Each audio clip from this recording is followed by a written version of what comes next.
This is Barnstable Today, and I'm Sarah Colvin. The Barnstable Town Council will meet Thursday night, and there's a pretty big agenda ahead of them. Usually summer agendas are trying to keep to a minimum during the busy summer months, but due to last month's meeting being so heavily attended, there are a number of items that got pushed off until August meeting. And of course, there is only one meeting in August, so it's going to be a busy one. Today I'm joined by Assistant Town Manager Tom Lynch, and we're going to go over the specifics of what the council is going to deal with this Thursday. Tom, hello. It's nice to be here. Welcome, Sarah. It's first week of work, and you seem to be doing just great. And we're going to review the agenda and give viewers a chance to know what's happening at the council meeting. Great. All right. So let's start with the first. The first item is a number of open meeting law complaints. What can you tell me about those? The council president has indicated that Attorney Davis, who has been hired to help the council work through, and the town work through these open meeting complaints that have been there for a while, which are time sensitive. You have to report to the Attorney General within a certain period of time. So the council themselves will go over that.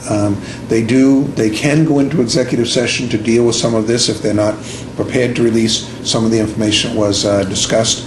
I suspect there'll be quite a bit of discussion about that, and of course we've got public comments, so we don't know where that's going to. Okay, so once we get down to business, what's on the agenda for old business? Well, they'll refer a matter on the West Barnstable business, the Village Business District, to a hearing next week. That's something next month. That's something citizens have worked on. They want to make sure there aren't any, formula stores and things like that are brought in to the district. But that a citizen and town-driven initiative there. But that'll be for a public hearing next month on the 8th. The item that I think will generate some discussion is the planning board has heard a request from the developer over here at the old greenery of wanting to do away with the mitigation costs that were attached with the regulatory agreement that was put together for him.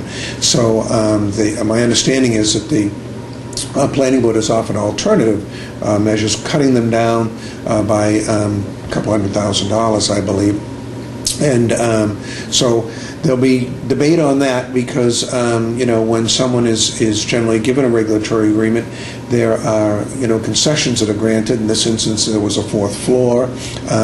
It's been a couple of different iterations of condos versus assisted living. Now it's back to condos, and there may be arguments that the developer has around the economics of the project that don't make the mitigation as feasible as before.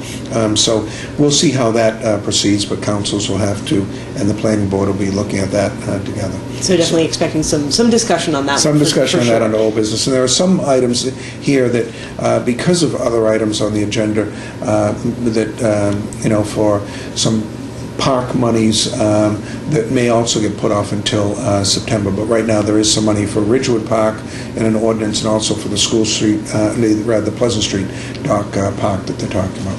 Well, let's move on to new business. Okay. I see the first item under new business is the adoption of the Town of Barnstable multi-hazard plan, which sounds kind of interesting, and you've got this big booklet here dealing with all of that. So tell us what that multi-hazard mitigation plan is all about. The Growth Management Department has worked very closely with the Cape Cod Commission and other areas that have, the police department, fire department, others, all our partners when there's some sort of disaster, whether it's hurricanes or floods or tornadoes or whatever might be out there that would come our way.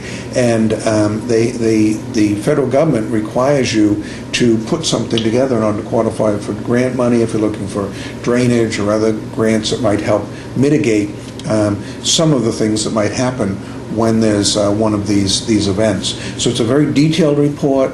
It looks at various villages, categorizes the odds of a particular type of storm and what sort of mitigation we may need to take.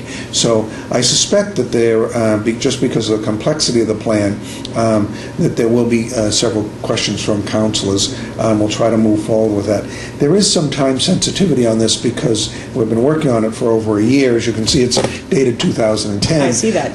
But there have been a lot of issues before the council, and they've had to deal with, quite a bit. So we're hoping to finish this up at the August meeting. If not, then it can be brought back and we'll deal with it at a future time. Now, that document, is that something that's publicly available? Say some of our viewers want to take a look at that. Is that Yes, publicly I available? believe it should be on the website, and any calls to growth management, we can certainly get a copy of that. And this is not the same as our emergency response plan, Right. which we also just got a copy of from the chief of police. The chief is our, designated emergency response coordinator, and so this supplements that, though, with how we go about trying to mitigate things that would happen in these events. Excellent. And then next on the list are 3 grants for the police department. And of course, I talked with Chief McDonald earlier this week about those.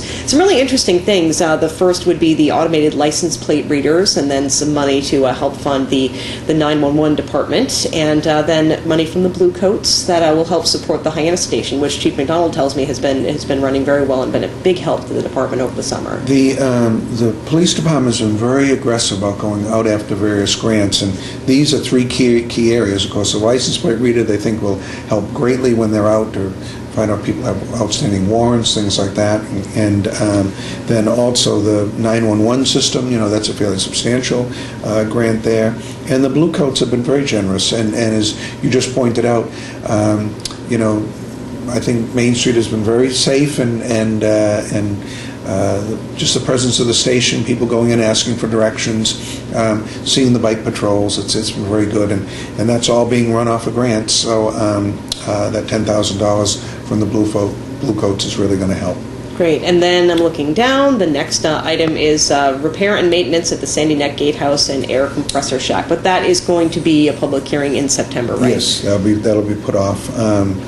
There's some leftover money there. They want to take care of that, fix that building at the same time that they fixed up the gate, a new garage at the gatehouse, and of course the whole bathhouse that's so great. And I think they want to do some repairs here before they get very costly.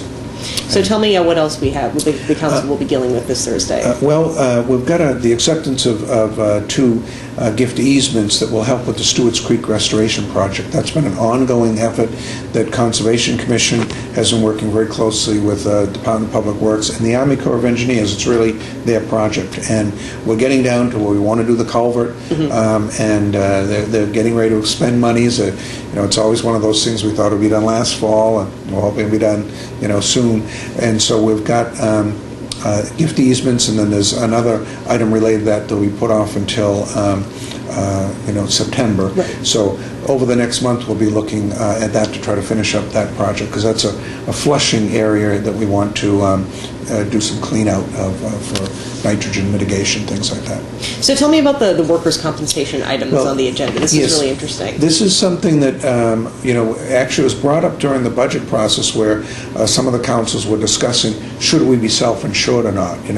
We do a very aggressive bidding process with our with insurance agents out there to cover our various insurance policies, and as you can imagine, we have a lot of different properties and policies that are put into place.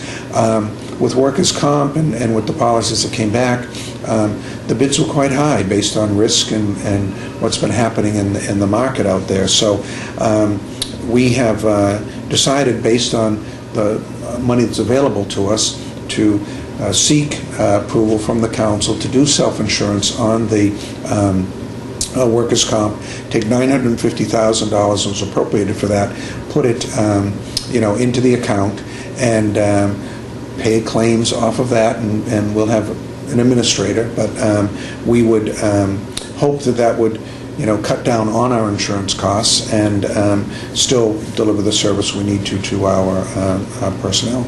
Great, and always looking for ways to save money and make the expenditures really count here in town. Absolutely. And our Director of Finance, Mark Milne, will be there to explain that to the councils. Great. Well, Tom, thank you so much for taking the time to run down those lists, and hopefully the town council is expedient in getting their things done. Well, and certainly, it's always, while we review these, it's a fluid meeting. Anything can happen, and items can be taken up or postponed based on what happens, and council meetings are always interesting. Well, we've certainly seen examples of that in the last few meetings that we've had. So I look forward to these sessions every couple of weeks. Well, thank you so much, Tom. course, today we've been joined by Assistant Town Manager Tom Lynch going over the Town Council agenda. Barnstable Town Council meets Thursday at 7 p.m. right here at Town Hall. I'm Sarah Colvin. This is Barnstable Today.